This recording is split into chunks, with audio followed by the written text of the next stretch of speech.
Assalamualaikum warahmatullahi wabarakatuh. Waalaikumsalam. Waalaikumsalam, Ibu. Bismillahirrahmanirrahim. Baik anak-anak Ibu semua, bagaimana kabarnya hari ini? Alhamdulillah baik, Bu. Baik, Bu. Ya, semoga kita selalu diberikan kesehatan dan kekuatan oleh Allah agar bisa belajar dengan selamat ya. Amin. Amin ya Allah. Sebelum kita mulai pembelajaran, kita berdoa terlebih dahulu. Silahkan Miftahul Fikri dipimpin doanya. Baik, Bu. Untuk teman-teman semua, sebelum kita belajar, alangkah lebih baiknya kita berdoa terlebih dahulu. Berdoa, mulai.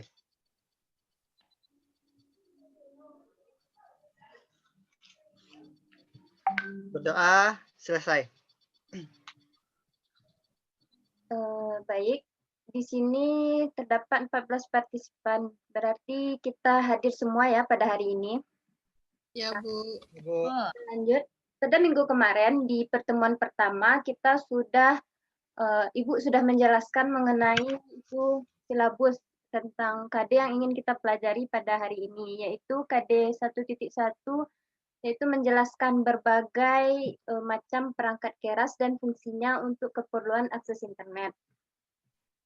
Sebelumnya Ibu shifting dulu.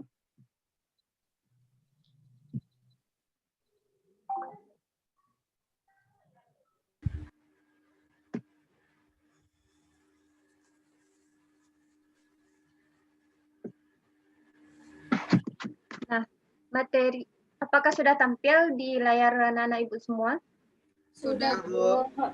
Nah, baik. Sudah, Bu. Materi kita pada hari ini yaitu mengenai perangkat keras dan fungsinya untuk keperluan akses internet. Nah, perangkat keras ini sangat berperan aktif dalam kelancaran kita mengakses internet.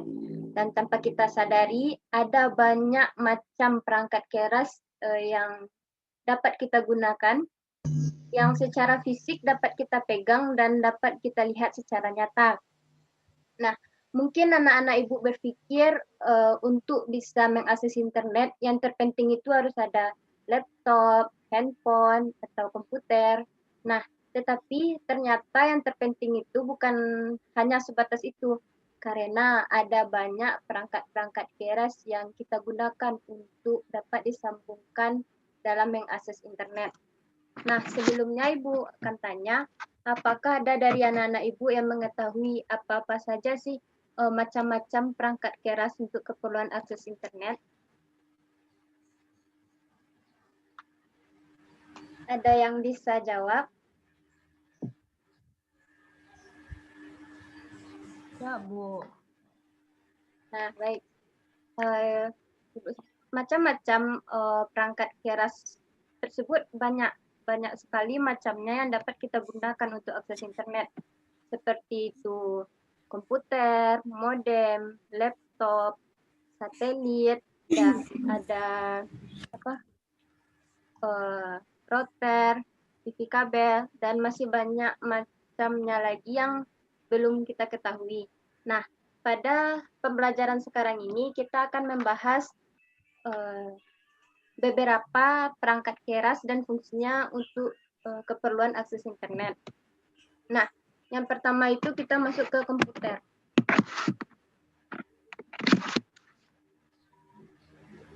Komputer itu merupakan komponen utama untuk kita mengakses internet. Nah, spesifikasi komputer yang kita gunakan dalam koneksi internet sangat menentukan cepat atau lambatnya kinerja akses internet. Nah, semakin tinggi spesifikasi sebuah komputer, maka semakin cepat juga kinerja akses internet kita, dan begitu juga sebaliknya. Nah, hal-hal yang perlu kita perhatikan dalam komputer ini yang pertama yaitu meliputi prosesor, dan yang merupakan otak dari sebuah komputer. Jadi semakin canggih prosesor yang kita pakai, maka akan semakin optimal pula hasil yang ingin kita dapat. Nah, yang kedua itu ada RAM, yaitu Random Access Memory, yaitu yang berfungsi untuk membaca, menyimpan, dan menulis data dalam sebuah program. Nah, minimal RAM yang baik kita gunakan itu 64 MB, dan semakin tinggi memorinya akan semakin bagus juga untuk komputer kita. Nah, komponen yang terakhir yaitu ada hard disk yang fungsinya untuk menyimpan program atau data yang ada di dalam komputer. Nah, semakin besar kapasitas hard disk, maka semakin bagus juga karena tentunya akan semakin banyak juga software yang dapat ditampung oleh komputer kita. Nah, apakah dari anak-anak Ibu semua dapat memahami penjelasan Ibu? Nah, selanjutnya yang kedua kita masuk ke modem, yaitu modulator demodulator. Yang pertama kita masuk ke modulator, yaitu bagian yang mengubah sinyal informasi ke dalam sinyal pembawa dan siap untuk dikirimkan. Sedangkan demodulator yaitu bagian yang memisahkan sinyal informasi dari sinyal pembawa yang diterima sehingga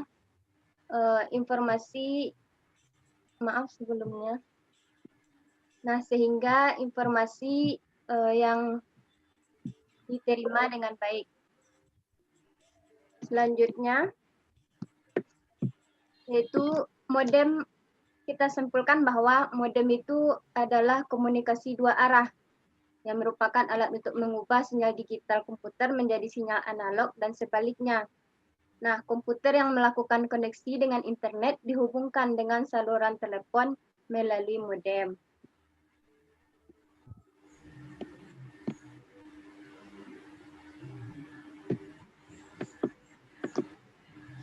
Nah, selanjutnya kita masuk ke 3 jenis modem berdasarkan fungsinya. Yang pertama yaitu ada modem dial-up. Modem dial-up ini biasa digunakan oleh personal komputer kita yang langsung dihubungkan melalui saluran telepon. Nah, ada 2 jenis modem dial-up, yaitu modem internal dan modem eksternal. Nah, modem internal adalah modem yang dipasang dalam komputer utama pada slot ekspansi yang tersedia dalam mainboard komputer kita. Nah, selanjutnya ada modem eksternal yang diletakkan di luar CPU komputer. Jadi modem eksternal ini dihubungkan ke komputer melalui port POM atau USB, sehingga pemasangan modem ini dengan cara menghubungkan modem ke power dan menghubungkannya kembali ke adaptor lalu disambungkan kembali ke listrik. Nah, apakah anak-anak Ibu semua dapat memahaminya mengenai modem dial-up ini? Bu, izin bertanya, Bu. Ya, silakan Mega. Modem. Modem ini kan ada modem internal dan eksternal kan, Bu? Ya. Jadi ada nggak, Bu, kelebihan dan kelemahan masing-masing modem itu? Yang kayak internal apa gitu, Bu? Dan eksternal itu apa kelebihan dan kelemahannya gitu, Bu? Ya, baik Ibu jawab ya. Jadi Ya, Bu. modem internal ini kan modem yang dipasang dalam komputer utama pada mainboard komputer kita. Jadi yaitu kelebihannya itu lebih hemat tempat. Yang kedua, lebih dari segi harga itu sangat ekonomis dan tidak membutuhkan adaptor karena telah dipasang di dalam CPU kita. Jadi kelemahannya juga ada dalam modem internal ini, yaitu dapat menambah suhu dari kontak CPU karena adanya pengaruh panas dari komponen-komponen dalam rangkaian modem internal ini. Nah, selanjutnya ada modem eksternal, yaitu kelebihannya probabilitasnya yang cukup baik sehingga gampang untuk dipindah-pindahkan. Dipindahkan dari satu komputer, bisa juga kita gunakan untuk komputer yang lainnya gitu. Dan yang kedua, modem eksterner ini juga dilengkapi dengan lampu indikator yang memudahkan kita untuk memonitor suatu modem. Namun dari kelebihan tersebut juga ada kelemahannya, yaitu harganya lebih mahal dibandingkan dengan modem internal. Dan juga membutuhkan tempat tersendirinya untuk menaruh modem tersebut walaupun hanya kecil gitu kan. Nah, apakah Mega dapat memahaminya? Alhamdulillah Mega paham Bu. Terima kasih penjelasannya Bu. Ya, sama. Nah, yang kedua yaitu kita masuk ke modem kabel, yaitu perangkat keras yang menyambungkan PC dengan sambungan TV kabel. Nah, jaringan ini digunakan untuk koneksi ke internet dengan kecepatan yang lebih tinggi dibandingkan dengan modem dial-up atau modem ADSL yang akan Ibu jelaskan nanti. Yaitu dengan kecepatan modem kabel maksimum 27 Mbps atau downstream, yaitu kecepatan download ke pengguna, dan 2,5 Mbps yaitu kecepatan upload dari pengguna. Nah, yang ketiga kita masuk ke jenis modem ADSL, yaitu Asymmetric Digital Substrate Line, yaitu adalah salah satu bentuk dari teknologi digital substrate line. Fungsi utamanya adalah membagi sinyal line telepon menjadi suara dan data sehingga bisa menerima panggilan telepon sambil mengakses internet secara bersamaan tanpa adanya gangguan. Nah, modem ADSL ini sifatnya asimetrik, yaitu data yang ditransferkan dalam kecepatan yang berbeda dari satu sisi ke sisi lain.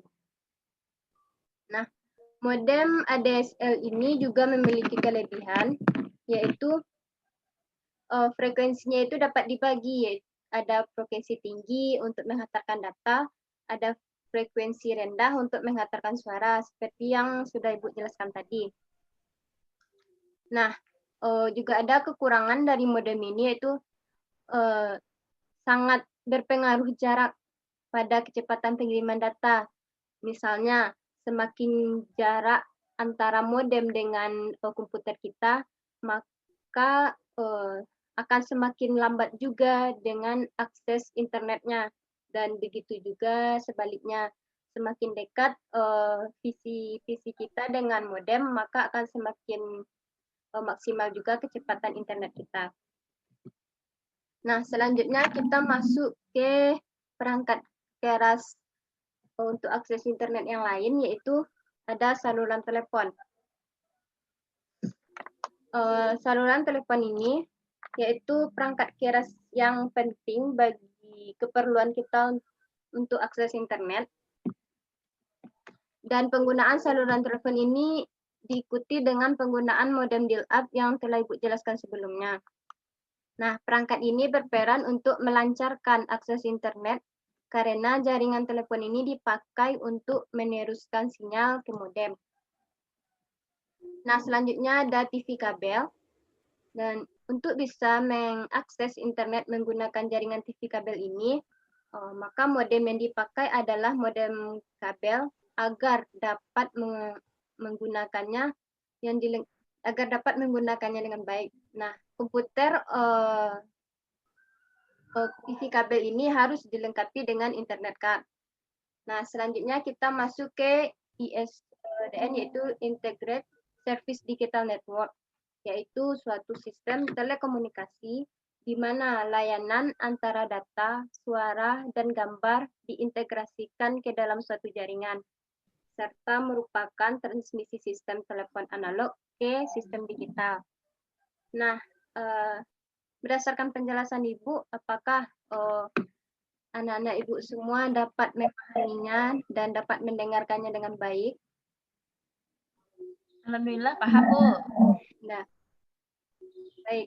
Nah, selanjutnya kita akan masuk ke dua perangkat terakhir, yaitu ada satelit.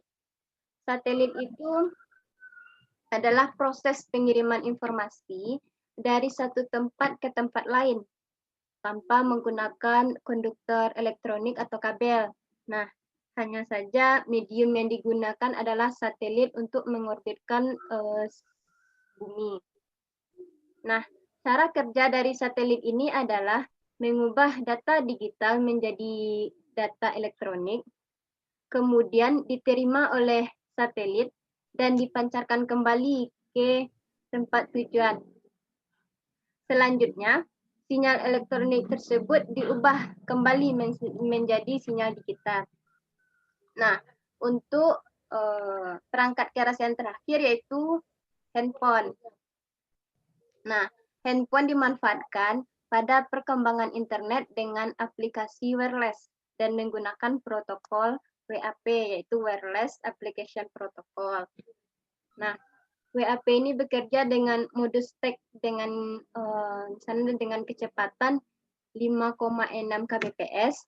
Nah, pada perkembangannya juga muncul pula teknologi sampai saat sekarang ini, yaitu ada 3G dengan kecepatan transfer datanya yaitu kira-kira 230 kbps, dan juga ada yang terakhir yang kita gunakan sekarang yaitu ada teknologi 4G dengan kecepatan bisa mencapai 4.900 kbps.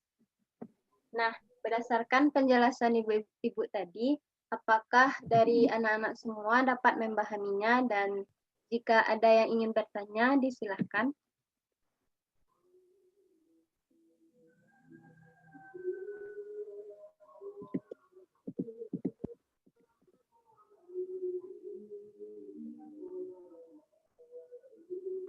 Berarti paham ya dengan penjelasan Ibu? Paham, Bu. Nah,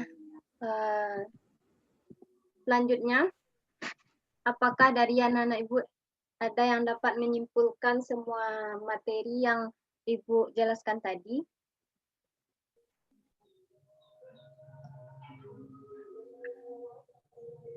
Nah, ini Ibu simpulkan bahwa pembelajaran kita hari ini yaitu perangkat keras itu sangat berperan aktif dalam kelancaran kita untuk mengakses internet.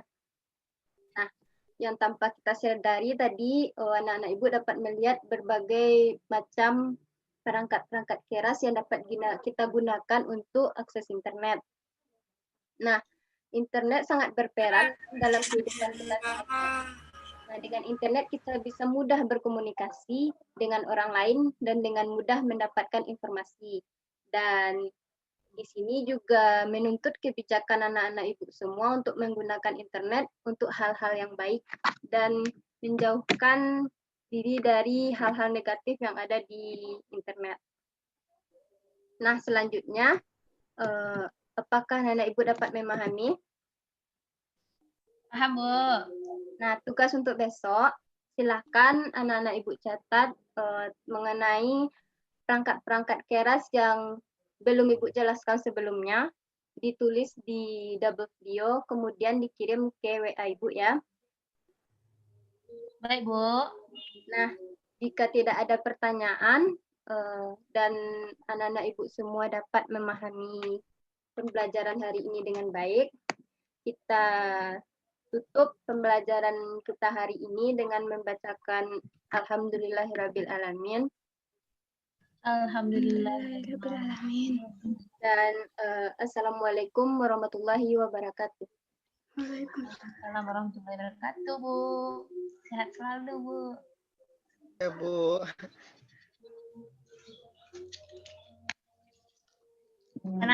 Panas. Diakhiri aja itunya